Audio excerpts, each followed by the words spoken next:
Hello and welcome to the News Agent Podcast. This is Sophia D. Clayton, Head of Content at Goodlord. This podcast is a recording of a webinar called What Letting Agents Need to Know for 2024. Rik Smith, Director of Tenancy Services at Goodlord, hosted the webinar and was joined by Ryan Heaven, Solicitor at Dutton Gregory, and Rob Owens, Head of Research at E.surv. They cover upcoming trends in the rental market, the cost of living and energy bills, upcoming legislation, and what else to expect in 2024. So, without further ado, on with the podcast.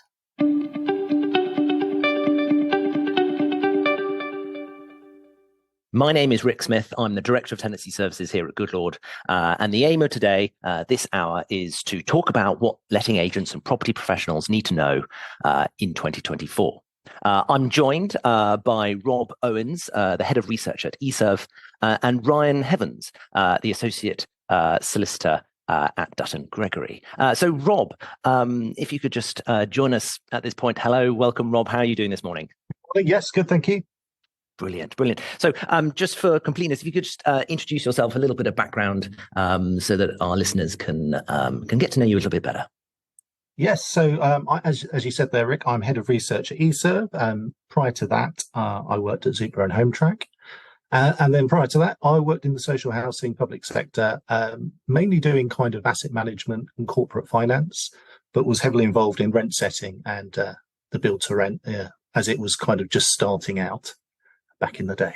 Brilliant. So quite a strong foundation there in the property sector to really bring that knowledge to us today. So thank you very much for joining us. Ryan, I'm aware, is having some technical difficulties. It wouldn't be a webinar without some technical difficulties. So Ryan, hopefully you can hear us this morning. How are you doing this morning? I can hear you. Can you hear me? Yes, we can. Marvelous. Excellent.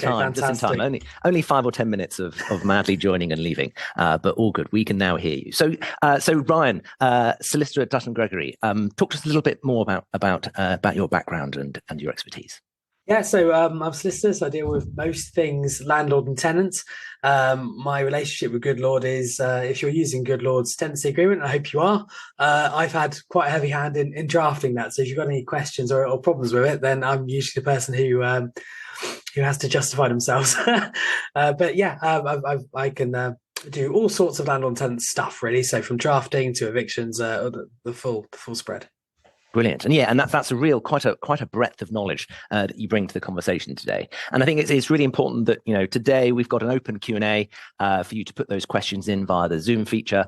And Danielle, who's off screen, who is the mystery Goodlord joiner, who's driving the slides behind, will help me bring those Q&A into the conversation where appropriate. Or at the very least, we'll make sure we'll have some time at the end to address some of those Q&A.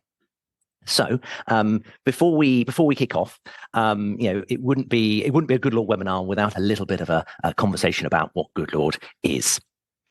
So we believe that we can be part of the solution and helping lead the way where it comes to making sure that all our customers are compliant and helping make the pre-tenancy process as swift and efficient as possible. We take care of everything from landlord terms of business all the way through to collecting deposits and then the first month's rent and beyond with industry-leading rent collection rates, including rent protection for that peace of mind, as well as helping make sure your tenants get set up with all those necessary bills and discretionary bills from council tax to broadband and the latest streaming services. If you want to find out more about Goodlord, you can what Goodlord can do for your business, you can go to www.goodlord.co and book a demo. We'll gladly take you through how Goodlord can have a positive impact on your business. And really, that goes to all the property professionals who are joining us this morning, from the smallest letting agents to the biggest, or even those other property professionals who may be looking to get into this space. Very much conscious that we always attract a good spectrum of joiners to webinars like this. But without further ado, on to today. So the 3 R's, that's Rob, Ryan, and Rik, are going to talk you through what it might look like in 2024. We're going to get our crystal balls out of our bags, and we're going to have a little bit of a sort of conversation about what that could look like, from trends in the market, cost of living, and the impact of energy bills it has had on UK consumers, both tenants, landlords, and the like, as well as up and coming legislation legislation change. Now, you may have already tuned into some of our renters reform bill type content. There's that, and there's others in the mix, as well as what else to expect from 2024. Always some surprises, which will surprise us as well as anyone who comes along the way. So without further ado, let's move on to the first side of things, the rental market. Now, with the experts that we've got on the call with us this morning, it would be great to start to talk about what we think that's going to look like. Now, in fact, we've all heard and seen and experienced the high demand from tenants in 2023 for new properties and for moving house. So, Rob, I was wondering if you could talk to us about is that high level of demand likely to continue into 2024? I think so, to an extent. There are probably three main reasons outside of the supply pressures we're going to talk about later. So obviously the cost of living squeeze, so rising inflation, household bills, mortgage costs, is making renting more financially viable. Or, people are kind of stuck in that kind of renting holding pattern until kind of their circumstances or conditions improve. So especially kind of those young professionals and would-be first-time buyers. I think the other thing that's kind of driven demand is obviously that return to the office. So kind of post-pandemic, see a lot of renters previously maybe had moved out of their accommodation, went to live with mum and dad, or move elsewhere. I think what we've seen is with the return to the office perhaps increasing over the last 12 to 18 months, more demand as people come back to kind of live and work more kind of locally to where they reside. And then lastly, I guess international students, again, post-pandemic, there's been a massive increase in the number of international students coming over. Those university towns are, typically where we see the largest supply of rental stock, and obviously they need to rent. So that's also putting pressure on the private rented sector in those areas. That's fascinating. So I think we've heard very much in the pandemic this sort of race for space as people move out of cities. And in fact, I think we saw the sort of available properties clearly stock change, as well as the rent offered, like discounting in cities and surging outside. Like, is that completely flipped? Are we now back to a pre-pandemic kind of sort of profile? I think we're a lot closer to what we saw pre-pandemic, yes. I think there are some exceptions to the rule. So anecdotally, what we're hearing in Scotland, which obviously has recently started its own rent cap scheme, what we're seeing is landlords perhaps looking to move over to short lets, so the Airbnbs of this world. And we saw something very similar during the early stages of the pandemic as landlords started to realise that supply of renters were shipping out of the town. So I think we're kind of broadly back where we were. And I think supply as well has also kind of remained relatively static over that time as well. So yeah, broadly speaking, it's kind of as you were.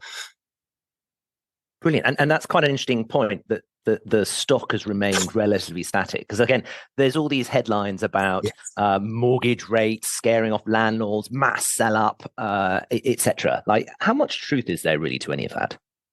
Yeah, a little bit. I think where we're seeing kind of those, the landlords who have been hit hardest are obviously the ones that use mortgage finance. So, the kind of the line between viable and unviable is probably a little bit thinner, and they're a bit more pressed. I think what we've got to remember, though, is that a large number of rented stock is owned by, people who either own outright, have no mortgage finance, or are cash buyers. So, the Daily Telegraph might have you believe that, everyone's shipping out, but I do think it's a smaller cohort than perhaps the headlines suggest. And what about sort of landlord profitability? So I think at one point Savills produced a report, I think it was earlier in 2023, that was about sort of the net profit reaching an all-time low for a landlord sort of entering the market. Like, is the market conducive to landlords either entering or at least growing their portfolios? I think again, for cash buyers, potentially, yes. I think when you look at the other side of the equation, i.e. House prices, market has been relatively flat. There's probably some bargains to be had. Obviously, rents have been, going like the clappers. We've been seeing double-digit growth for probably the last 12 to 18 months. So yeah, I think in terms of profitability, yes. I think in terms of total return, where you're factoring in the capital growth, that's probably going to be slightly more modest. But yeah, in terms of a yields perspective, yeah, things are looking better.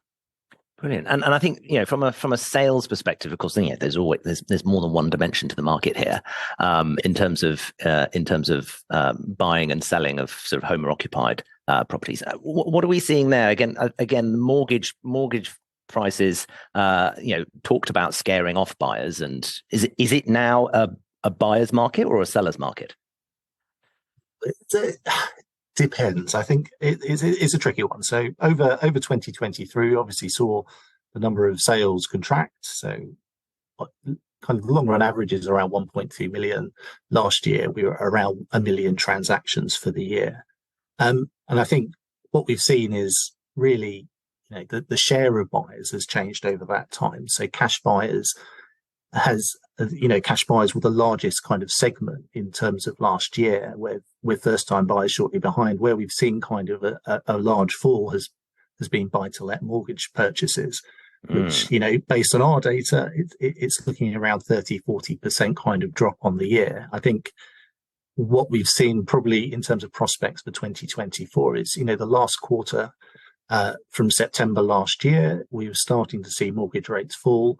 I think I've just seen this morning the first sub 4% 5-year fix, which hopefully might start to grease the wheels again and get people back into the housing market in terms of purchase. Brilliant. Okay, so again, making sure that we're gazing into that crystal ball for 2024. Demand from tenants, up, down, the same, back to pre mini budget, pre-pandemic. I think demand will probably remain elevated because, the challenge we have right now is perhaps those first-time buyers or would-be first-time buyers in the rental market who are kind of keeping their powder dry, probably waiting for rates to kind of dip a little bit more. They've probably saved a bit of a nest egg, during the pandemic, and they're kind of biding their time. They're waiting for more favourable conditions, and perhaps as those first-time buyers kind of move into home ownership, we might see demand kind of soften a little bit, but it's, the fundamentals are still there, I think, for, relatively robust demand looking into 2024. Brilliant. And what about, one of the key things we haven't actually really mentioned is average rents. Like, we've seen those go up over 2023 by, at times double-digit sort of percentage rises. Is that here to stay? I mean, the commentary you've used is about actually sort of some of the demand sort of softening. So supply demand, does that lead into prices? Yeah, I think it's, it wasn't going to be sustainable, those double-digit growth of rents that we were seeing. I think what we can probably expect is, there is still some headroom in the market. There's still some, opportunity to grow rents, but it probably will be kind of closer to single-digit figures as opposed to what we were seeing last year. And with that in mind, is there a difference between in that sort of overarching commentary in terms of either Scotland, England, Wales, or even sort of urban centres versus non-urban centres? Is one hotter than the other, should we say? Well, I think Scotland is a law unto itself. So don't we know it? That's a bit trickier to kind of crystal ball gaze into, but you would expect, I think, most markets will remain kind of where they, will remain. We'll see growth in most markets. I think, the urban centres are, where classically that's where rents are, where the rental stock is. In the more rural or kind of more suburban areas, there's a smattering of rental stock, and that will always serve a purpose and will always kind of perform relatively well because of the relatively limited supply of that stock. Brilliant. Okay, that's really interesting. Thank you very much, Rob, for taking us through that. And I think this is one of the strings to our bow about what's happening in 2024. Another component of what's happening in 2024, if we move on to the next slide in the next area, is very much looking about what about the cost of living. We've definitely had quite a lot of conversation, especially since the invasion of Ukraine and the sort of oil price shock, which is very reminiscent of what happened in the 1970s. And really, the question is, are we coming out sort of the other side of that? So, I mean, this is to some extent is some of the sort of my area of expertise. My background in the energy industry very much talks to the fact that there is a bit of a mantra that that power follows gas and gas follows oil, and that's in terms of price. So when the oil price goes up, the gas price goes up, and when the gas price goes up, the electricity price goes up, and that's really what we've experienced over the past few years. We all saw our energy bills as consumers at home skyrocket, in advance of last winter.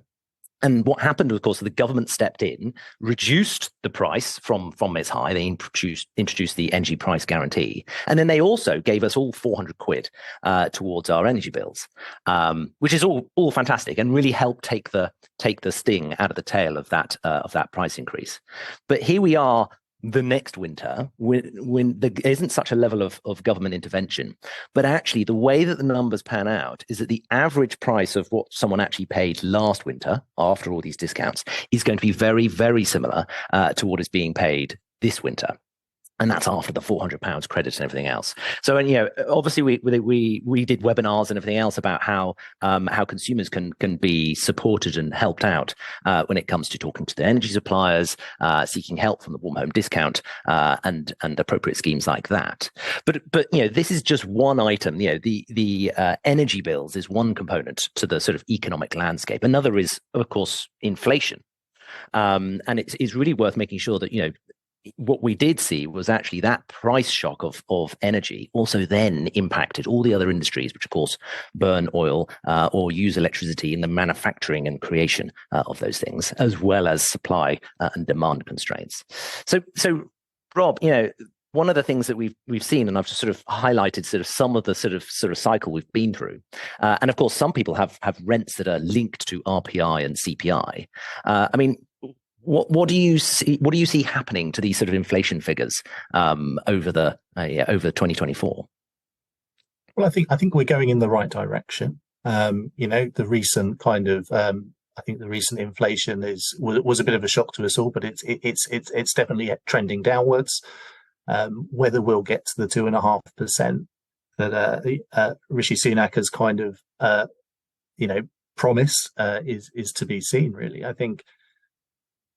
It's a challenging one. I think, I think, as you say, Ukraine, obviously Palestine, Israel as well, might have an impact on that, just the Middle East as a whole. So it's a tricky one to gauge, but it does feel like that it is going in the right direction.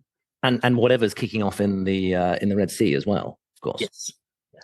Yeah, because again, that is another supply route through the Suez Canal, which is forcing those large ships to go around the Horn of Africa, around the Cape Horn, in order to get supplies to Europe and to the rest of the world. So again, this all adds to the cost and the price of doing business. But we have also seen wage inflation. People have started to earn more over the course of 2023. Different sectors have seen that keep up. And other sectors have seen that not keep up with those sort of inflationary changes that we've sort of described. And I think it's really important that inflation coming down is good. Nobody can really dispute that, but that doesn't mean that prices actually fall. It just means prices aren't rising as quickly, which can be one of those things. And then there's this conversation about take-home pay, or sort of the real inflation. That's the sort of the difference between these things. Are you able to outline some of the subtleties in there, Rob? Well, I think it's, in terms of wage growth, you're right. It has been kind of trending upwards. It's starting, it looks like, to ease down across most sectors. And I think in terms of being able to rent, obviously, it's been a help, but obviously there are other things to consider, i.e. household bills and the like. So I think it's that gap hasn't probably widened as much, and as we'd have liked, and that's probably why everyone has kind of, in terms of making those housing decisions, unless you've actually had to move, you probably haven't. You've probably kind of sat on your hands and you're kind of waiting for something to happen, i.e. mortgage rates falling, or rents perhaps starting to cool down a little bit. So I think in terms of kind of that general kind of wage growth versus inflation, I think it's definitely had an impact in kind of the rental market and the housing market more widely. Brilliant, thank you. And so, I mean, our second point here about energy bills. So, energy bills these days are mostly set by the regulator and effectively by the government. So, Ofgem uses a spreadsheet, literally, but effectively a designed and agreed mechanism to calculate the standard variable price, the price that most people pay across the UK. I think it's now over 90% of UK consumers are on this variable tariff. They're not on fixed prices these days. And much like mortgages, if it's a variable price, that means it can move and change rather than being held at the same price. So this mechanism has been in place actually for 4 or 5 years now, and has been tweaked and changed over that time to now be changing quarterly. So the latest bill change that we saw happen was in January 2024, and that's when bills went up by 5%. In effect, moving up by on average £94 to £1,928. Average. It's an average of an average of an average. So if your house is larger than average, it means those bills are higher than that and smaller, conversely. But in terms of into 2024, because it is this mechanized clockwork mechanism in a spreadsheet, it means that we can look and try to anticipate what will happen throughout 2024 based upon wholesale markets. So this all sort of couched and caveated in, well, what if there's another price shock? Then all these things go out the window. But actually, in 2024, the expectation is for bills to be relatively flat, maybe going up and down quarterly by 5 percentage points here and there, but not stepping up and not also ramping down. So if you do have, as property professionals listening today, if you do have tenants who are struggling to pay, it's really important, A, that they talk to their energy supplier about that, because your energy supplier does have the ability to negatively affect your credit score and credit rating, and therefore ability to be referenced and everything else. So it's important that your tenants are open and transparent with their energy suppliers, but also there is help out there. So if this winter gets colder, which actually it is forecast to be over this week, then it can trigger cold weather payments, and those are cold weather payments to pensioners as well as those in receipt of benefits, which can actually mount up quite substantially. There's also the warm home discount, which is available to consumers for over £120, but it does require the application and effectively putting your hand up and saying, I need this support at this point in time. But this is all sort of consumer side of things. What about landlords? So it's quite possible that a landlord is it's the winter. Maybe mortgage price has gone up. Maybe their rent was agreed prior and haven't now got that wriggle room. So it's important to know that there are insulation schemes, whether that's part of the Eco 4 or Eco 5 scheme, and that's very much about where the property is, what the EPC rating is, as well as potentially the tenants that you have in there. If your tenants are in receipt of benefits, it may well actually open up the ability to get further support with insulating that property or even upgrading or replacing the boiler. So there are some schemes out there which are really very much worth looking into. And some of those can be accessed through energy suppliers and others through your local council. But there's also what's called the boiler upgrade scheme.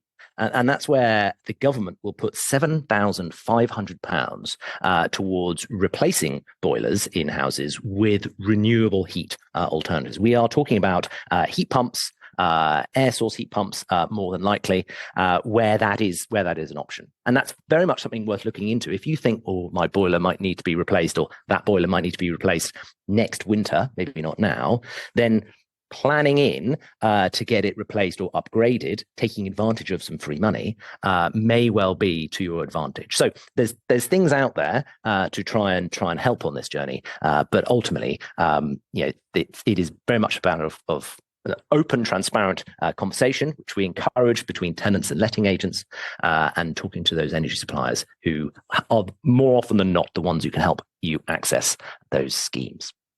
Brilliant. So we've talked quite a lot about some of the trends in the markets and sort of cost of living bills. Let's talk about some of the legislation changes that are coming.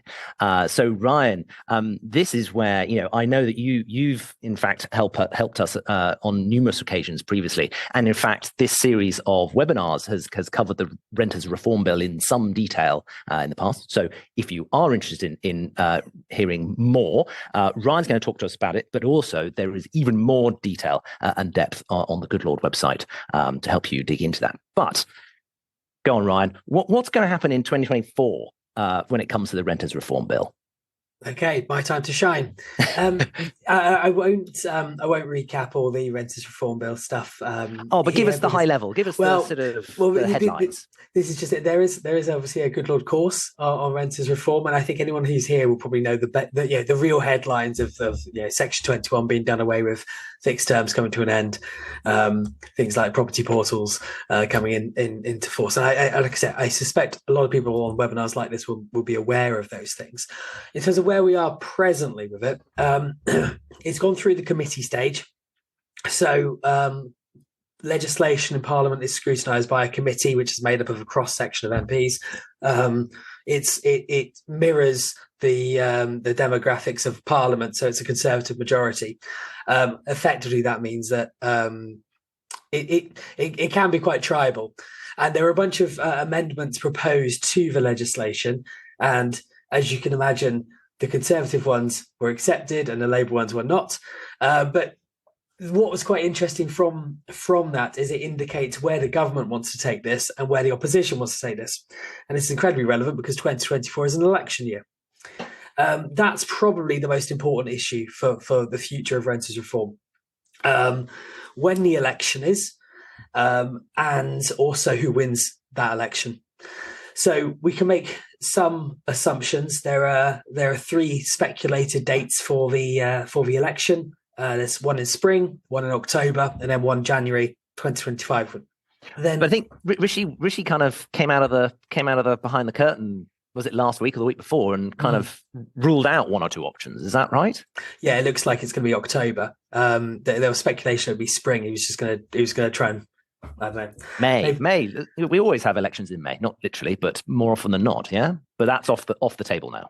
Yeah, I mean, the proof will be in the pudding, I suppose. But it looks like we'll be getting an election this year. And it won't be too soon. It won't be too late. I think it may be like a Goldilocks election that it's just right in the middle. And so then the question is, does this get passed before the legislation? And maybe if the government thinks this is a potential vote winner, they'll do it. Do they think it's a vote winner is maybe the best question there. Given that there's maybe some assumptions you can make about the voting tendencies of landlords compared to tenants, landlords, broadly speaking, would prefer this legislation wasn't passed, and so it's not really much of a vote winner, I think, from the government's perspective. I mean, nevertheless, they've made commitments to pass it, and so you can expect that they're probably going to be pressing on with that. But just to challenge that, Ryan. So I thought some of the sort of headline grabbing sort of bits from the Renters Reform Bill is about eliminating no fault evictions and stuff like that. That sounds like a vote winner. Surely that's gonna tip the balance. Well, so this is where we need to consider what the opposition are doing as well, because this is legislation which will pass because it has cross-party support. The question is, do the tenant voters think that their interests are best served by voting Conservative and getting this version of the legislation, or potentially getting something slightly more generous to tenants from a Labour government? So will it swing anything in a direction the government wants? I'm not certain that it would, because again, go back to the committee stage, the proposed amendments. All of the Labour proposals were far more generous to tenants, again, perhaps you would expect that, than the government's proposed amendments. So this kind of takes us back to, does it pass before the election? Yes or no? And again, we don't have a final version of the legislation yet either. So we don't know what that's going to look like. If it does pass before the election, it will be up to the next government to decide what they actually want to do with the thing.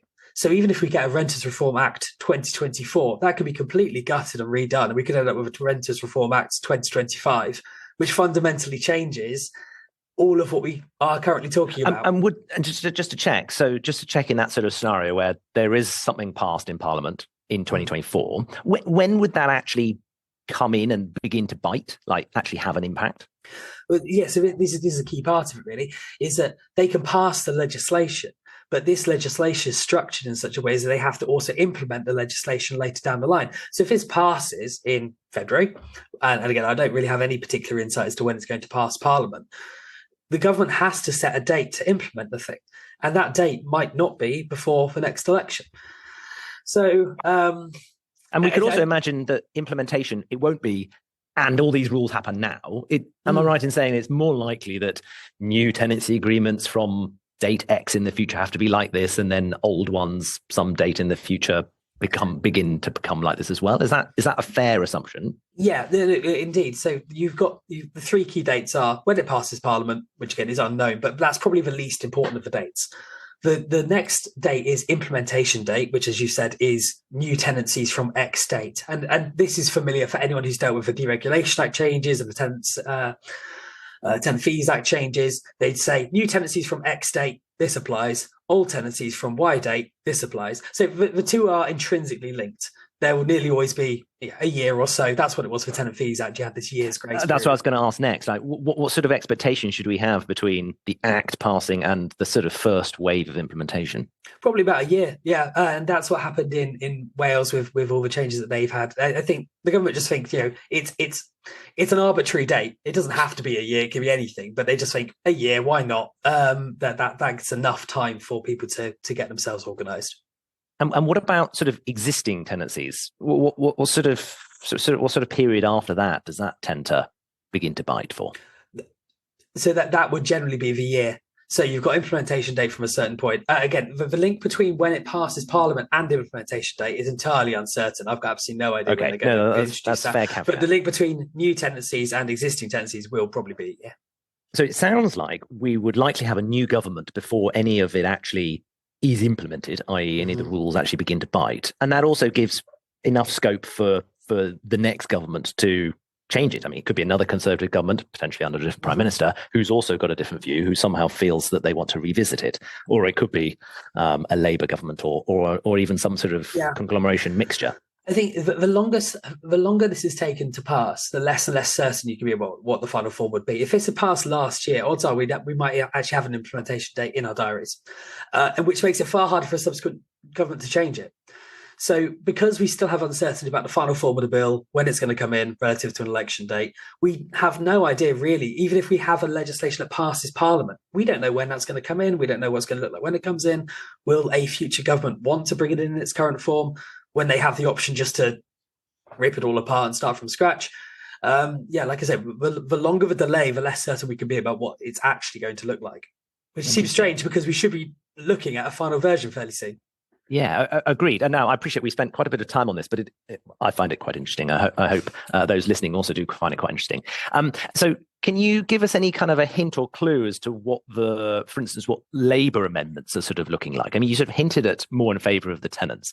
I appreciate I'm putting you on the spot here. Like, are you able to sort of hint at what a Labour flavoured Reform Act might look like? Yeah, so they were just broader control mechanisms for certain things. So it was broadly the lengthening of notice periods. There was a lot more justification that had to happen if you were going to use the new Ground 1 and Ground A, which are effectively no-fault evictions, but by a different name. Because it's not the tenant's fault the landlord wants to, say, sell the property or move into the property. Particular set of yeah. So they were really tightening that up. And I mean, I see their point. I do think those are two grounds which are going to be open to abuse. I believe they exist in some form in Scotland presently, and they are abused. So yeah, I can certainly see the sentiment behind that. So if there was a Labour Renters Reform Act in the future, you would expect basically more of the same. So you've got a certain degree of shoring up a tenant's rights, and that obviously has an impact on landlords' rights. You would just expect more so. Sure, and it sounds like it would look a little bit more like Scotland, basically. Yeah, the key aspect of Scotland is rent control, and I don't think there's any suggestion as rent control in this. But there's no reason to think this is the right vehicle for it, even. Again, I think there has been some discussion in the press about about rent controls. It's been discussed in Wales as well. And Wales is perhaps a useful example because the Welsh government is controlled by Labour. So what they've done in Wales is they have not just introduced rent controls. They have they've set out a request for evidence to say, do we think this is a good idea? Which I think is quite sensible, because they've maybe seen Scotland, maybe think, I don't know if this is quite working in the way that we would want it to work. Let's maybe consider it. So yeah, it doesn't sound as though they go for a two-footed, let's introduce rent controls nationwide approach. I think it might be slightly more subtle than that. They'll at least consider that. I know it's on their agenda. That's really interesting. It's really interesting, sort of pointing at Wales and going like, oh, there's a bit of a parallel there. Maybe I can see if I can bring in Rob at this stage. Like, are you able to sort of talk about any of the sort of differences that we see that are sort of Wales, England, sort of Scotland, whether it's about tenure or end of tenancy type reasons or anything that sort of might hint at how the market might evolve under a different sort of policy world? I think, as Ryan says, I think probably Wales is the case study to look at. So I think that's probably where we're heading. I think possibly devolution as well in England, and I think everyone broadly agrees that devolution is going to happen at some point, probably not in 2024, probably not even in 2025. But I think giving the regions, greater powers, you may see slight divergence in how those areas manage rents, and things like rent controls may be more likely, but potentially. I think it's an interesting one, just from kind of a housing policy, kind of more widely. Just you can see that I think both parties are keeping their powder dry. I think Labour have probably been stung a little bit, either Ed Miliband and his mansion taxes, or Jeremy Corbyn and his right to buy for private rent and the like. And I think housing policy tends to be kind of quite divisive. So I think both parties, probably Conservatives have obviously kind of mooted inheritance tax, but broadly speaking, I think they're keeping their powder dry, because I think the election may be a bit more finely balanced than we think right now. Interesting. That's really interesting. Thank you for that, Rob. And so, upcoming legislation change and winning landlords. So we talked about the complexity potentially that the reform bill brings to the market. We're already in a market with a number of sort of compliance and regulatory requirements placed upon property professionals. Ryan, what else should we be aware of that might be coming up? And how can property professionals use that to win new landlords? Well, as I understand it from speaking to letting agents, if you can deal with the changes that are coming in, and assuming those changes are not so horrendous to landlords that they just leave the market entirely, then you do sometimes get, I think, maybe a bit of regulation fatigue from landlords, where they just think, I just need someone else to manage this now. Assuming they don't sell up the property, it's a good time for agents to be more or less demonstrating their value. I think that's probably the way it has been for most of this stuff. The more that the screw is turned on landlords, the more stuff they have to be aware of and potentially fearful for, the more they might just say, do you know what, for 10-12% of the rent per month, you can just deal with it, and I'll just sit back. Interesting. Yeah. So the extra complexity and the extra requirements really does help justify why a landlord could or should use a letting agent. I don't want to bang on about Wales all day, but it does I feel like I spend a lot of my time talking about it. I'm conscious there'll be a lot of agents on this webinar right now in England who have no interest at all in Wales, but I think it's really interesting because the changes in Wales were far more serious and far more intrusive, I think, than what's being proposed in renters reform. And you know what? Wales has survived it. There's plenty of agents out there that know their craft, and landlords haven't sold up en masse. If Wales can survive that, the rest of the country can survive this. And so it's really just a case of, I don't think many landlords will be leaving the market as a consequence of this. Some will, but not all of them will. And some of them will be looking for people to manage their property because they think, do you know what, I can't be dealing with this anymore. I'd rather just sit back and reap the rewards rather than being so hands-on anymore. And it wouldn't be a Goodlord webinar without me also chipping in and saying, and any letting agents who are looking to make sure that they are compliant and meeting the rules, then Goodlord is your friend in that particular space. But enough of that. It's a little intermission when it comes to that. So let's move on to our final area. So sort of, expectations for lettings in 2024. Agency mergers and acquisitions. Now, this is quite a big area in terms of things that we've seen. There has been quite a few mergers and acquisitions.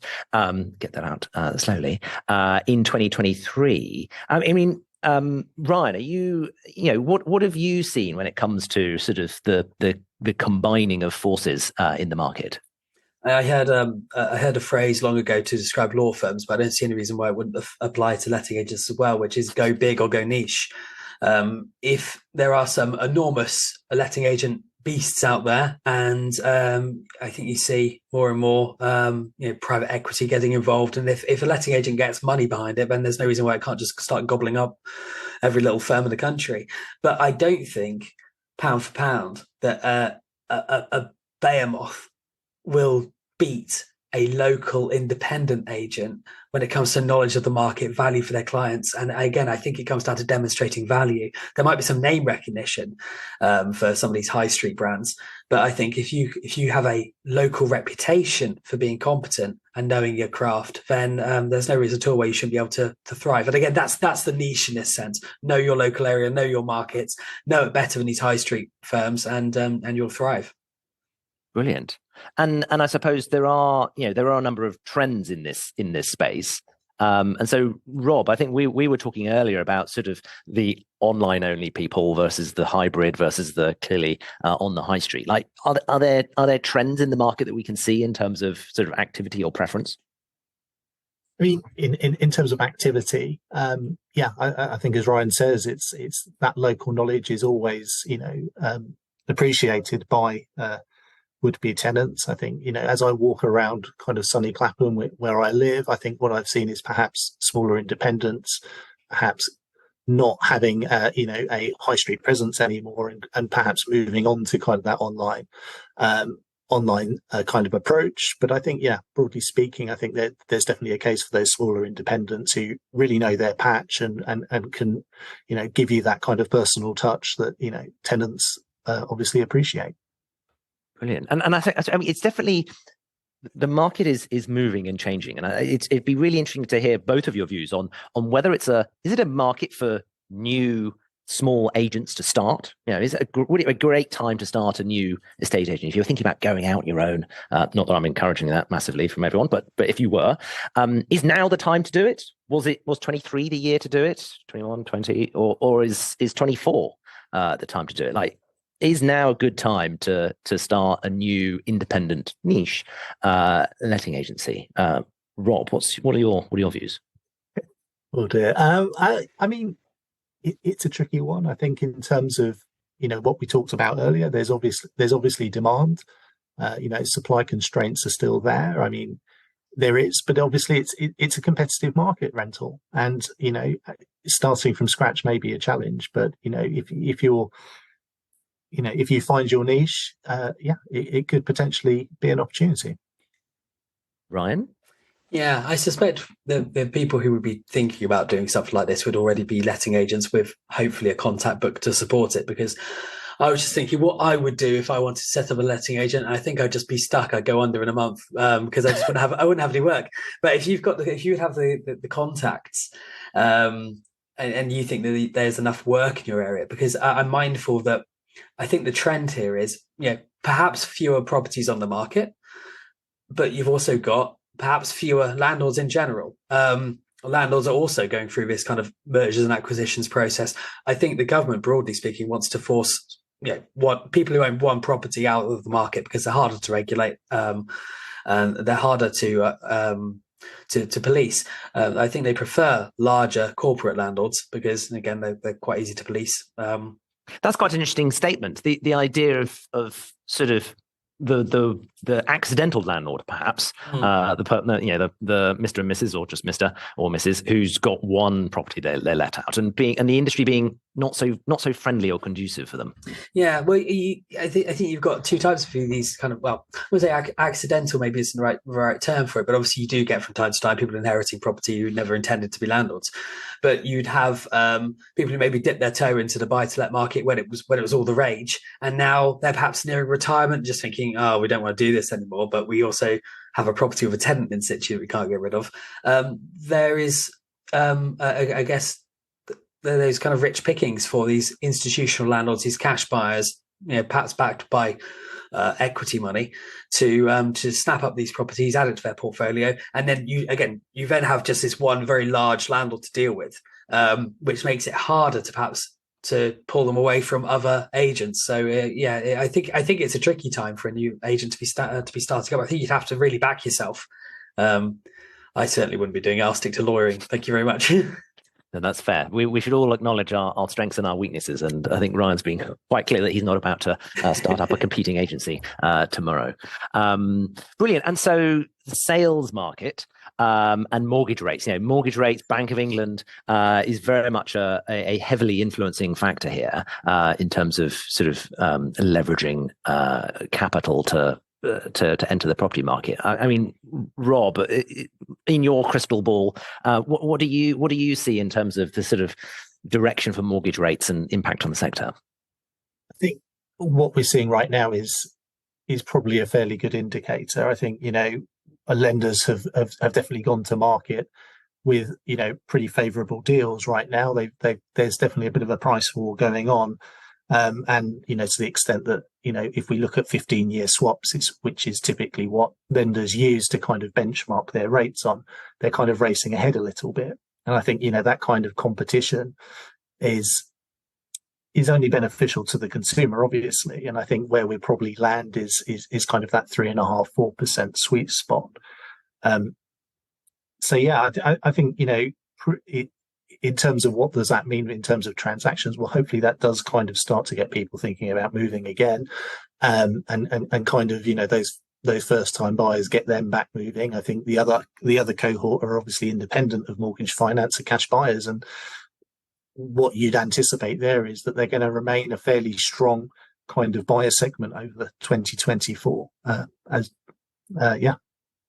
Brilliant. And I suppose, does the idea that mortgage rates are coming down and that there is a trajectory for them coming down, does that lead to buyers holding off, going, oh, I'll wait a few more months for the mortgage rates to come down because they're going to come down sooner, so I'm just going to hold back? Is that a level of speculation that doesn't quite feature?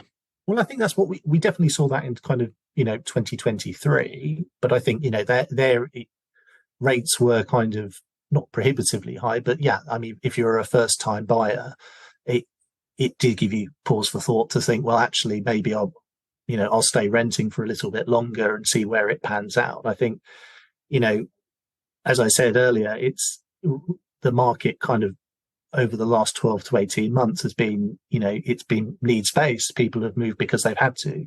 I think what we'll hopefully start to see in 2024 is people who like to move as opposed to needing to move. Interesting. And like it's a sort of loosening of the of the sort of supply and demand side of things. So we will come to Q&A very shortly. So if you do have any questions that you would like to put to Ryan, Rob, or myself, please do use the Q&A function in Zoom, and we'll come to you very shortly. But I suppose in terms of sort of approaching our summary and our wrap up of the sort of the meat of today's webinar, what should agents be looking out for in 2024? Ryan, can I put that question to you first? Sure. I think 1, the election date; 2, the final version of the Renters Reform Act, as well as Goodlord webinars on the topic; and then 3, I guess, opportunities to distinguish yourself and hone your craft. Again, perhaps with support from Goodlord webinars. Brilliant. Thank you for that, Ryan. And I suppose around the election, there is quite a well-established sort of pause in the sales market in particular, as people hold back, going like, oh, well, there's going to be a new government. What might they do in terms of that? And that tends to concertina things and release that later. How about you, Rob? What should agents be looking out for in 2024? I think Ryan has got most of them. I think for me it's the opportunity in increased regulation and what agents can do for landlords. I think the other thing probably to think about in 2024 is the March budget, the spring budget. Will Rishi do anything interesting in terms of housing policy? Will it be a stamp duty holiday? Will it be inheritance tax? Will it be something else again? Which, I think, as you've said, usually what happens is sales tend to die down a bit, but kind of in the absence of any housing policy, maybe that will be less likely this time round. Yes, I mean, inheritance tax is one of the things that's been trailed quite extensively in various bits of the press. What sort of impact is that likely or supposed to have? Well, I'm probably quite cynical on this. Go on, let your cynicism out, Rob. Oh dear. Well, I was actually boring enough to actually look at it on New Year's Day whilst I was in bed nursing a hangover. I think if you look at the top 20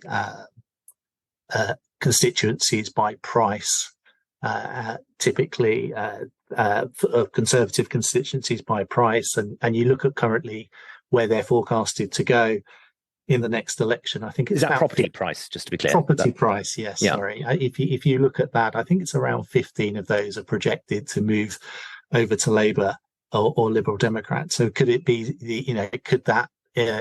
inheritance tax is obviously a fantastically unpopular policy across the board, but could it change some minds for those people who have very expensive properties and are looking to not looking, but perhaps are mindful that when inheritance tax comes, they don't want to burden their offspring, I guess. Brilliant. I mean, I appreciate. I was trying to wrap up, but inheritance tax, as we touched on it, is one of these very bizarre policies, isn't it? Which is, as you described, very unpopular amongst the sort of general population. The idea of paying circa 40%, exactly, being taxed twice. Although all those sort of headlines that don't sound very good, but it's only paid by like 5%, 10% of estates. Exactly. So it actually affects a very small, should we suggest, high value estates and at the point of inheriting. It's slightly bizarre policy, isn't it?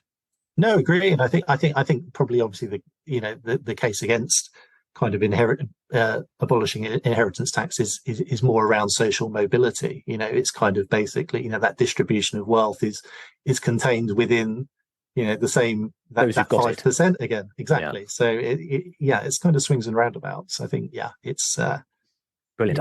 I'm trying to draw us back from diving even further into that. Here we go again. Topic. Exactly. So I'm really conscious of time at this point. So this does more or less bring us to the end of today's webinar. So it wouldn't be a Goodlord webinar without a Q&A at the very end. And so hopefully you've been submitting your questions via the Q&A function on Zoom. And I'm going to look to Danielle, who's going to hopefully highlight some of the Q&A that we should try and capture. Danielle, is there any in particular? Here we go. EPCs. That is a topic we didn't cover earlier today. Will there be another U-turn on EPCs if Labour win the general election? So I think this is highlighting the idea that 2025 was supposed to be an EPC level C target for all new lets in the UK lettings market. Ryan, can I put you on the spot? What's the latest on the EPC stuff? Because that never got sort of fully rubber stamped, if I remember. And what's the sort of direction of travel for it? Well, I think that isn't the government's position on the EPC stuff is that they're just not going to do it anymore. Okay. And then I don't think, although I will say, I can't say I've been keeping my eyes open for it. I don't think Labour's can't have any clear position on what they want to do about that either. So there's no reason to think that anything is going to change from the default position, which is it's not happening. Interesting. So in other words, like it's kind of been kicked into long grass / canned.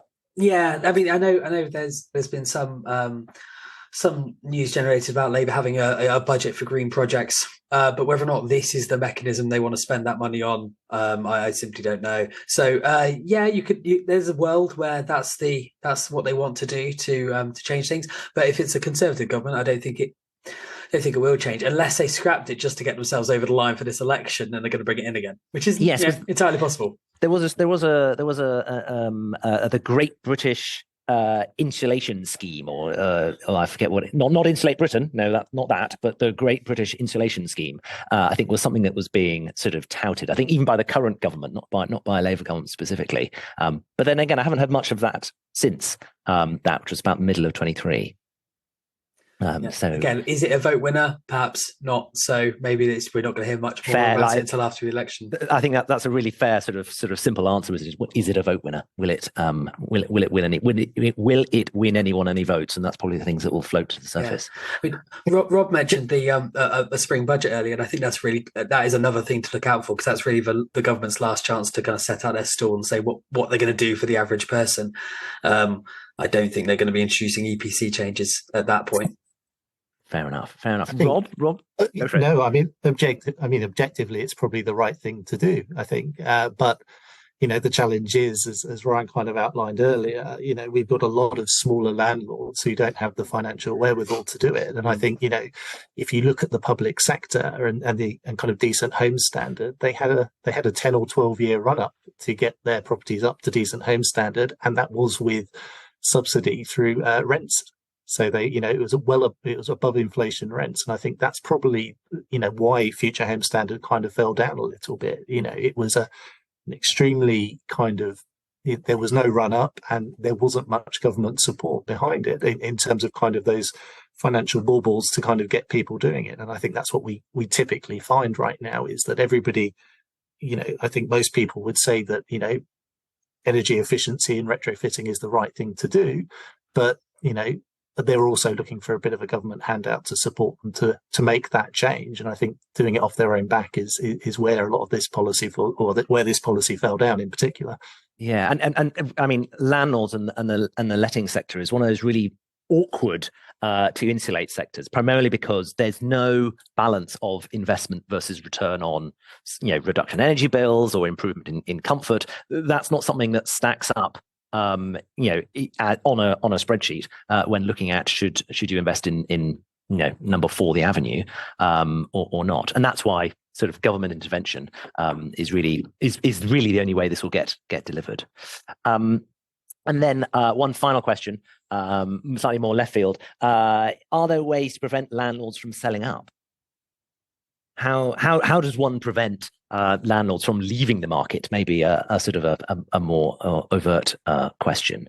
Rob, put you on with a couple of minutes to go. I think in terms of the private rented sector, where we find ourselves has kind of been 10 years in the making, isn't it? It kind of kicked off with George Osborne and the changes there, and I think we're running at slightly cross purposes in terms of.